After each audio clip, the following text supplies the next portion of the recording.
Alright guys, so can't tell you how many times I've needed a rotary tool in the shop here.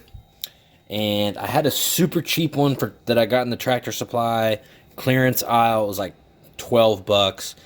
It used a cord and it was pointless. It wouldn't cut anything. So then I just switched back to an air powered die grinder, which works good, but it's just not convenient. I ran into this the other day. I need to cut this shift shaft. I can't use a regular grinder because the grinding wheel is too big. So it was just time to go ahead and break down and grab what I hoped was going to be a decent rotary tool. I know that Dremel, the brand Dremel, makes some fantastic rotary tools. Really just wanted to get something Harbor Freight. Walked into Harbor Freight today with the plan to get the most expensive Harbor Freight brand Dremel rotary tool, whatever, that they had, with the idea that it might be as good as their other tools and be a good substitute. So, being as we're in the middle of a global pandemic right now, a lot of their shelves were bare. I think they offer 3 different rotary tools. This is the 71 piece set with the 1/8 shank. This was like $35, and they also had a 30 piece set, which was like $25. A rotary tool looked pretty much the same.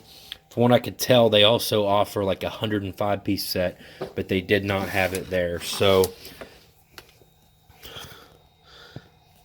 this one is battery powered, rechargeable, and it looks like it's a pretty decent size set. So I'm going to unbox it here and see what all it comes with and get it on charge.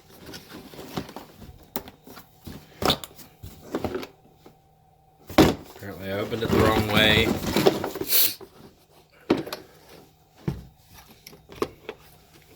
Get it out. Okay.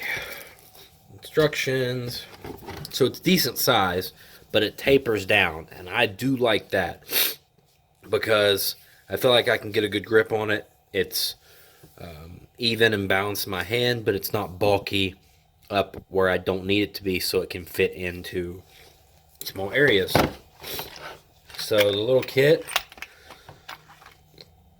comes with everything you'd need, I guess.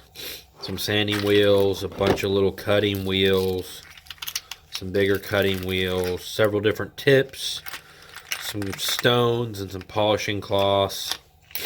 Pretty typical of what these cheap little ones come with. Charging base right here.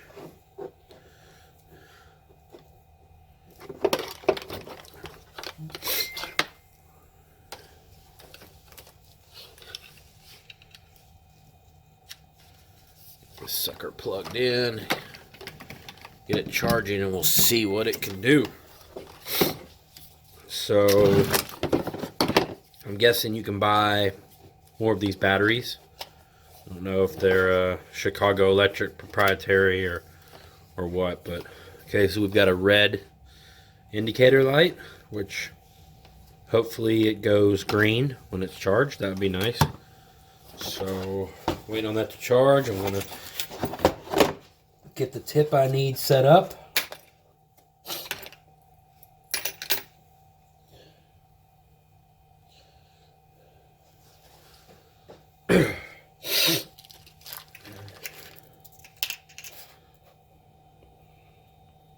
Bought some extra cutting wheels in case it takes me a while to get through this shift shaft.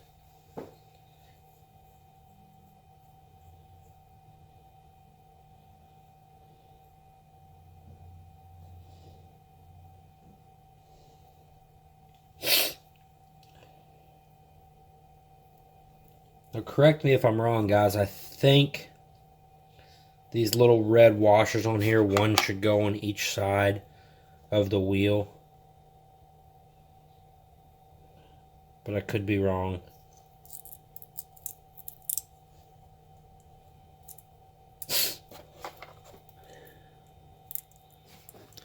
Already broke my first cutting wheel. Just being an idiot and trying to hold it and get it tightened up. I've had this issue before. The ones that come with these kits are trash.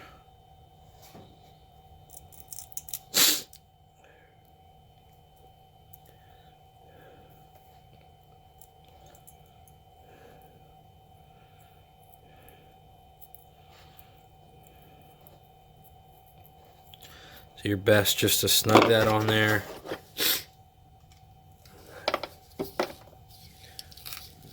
Press on this piece right here. We'll lock it so you can take your end off.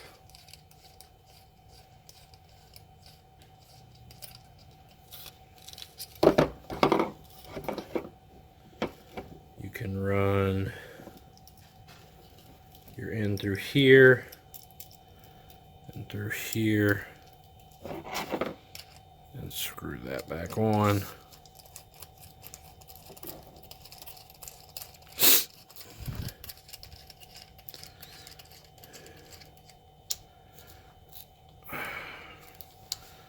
Now that I can hold it and tighten this up just a tad more.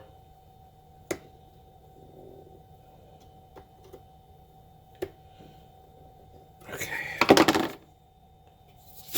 Let's see if there's any juice in this battery from the factory.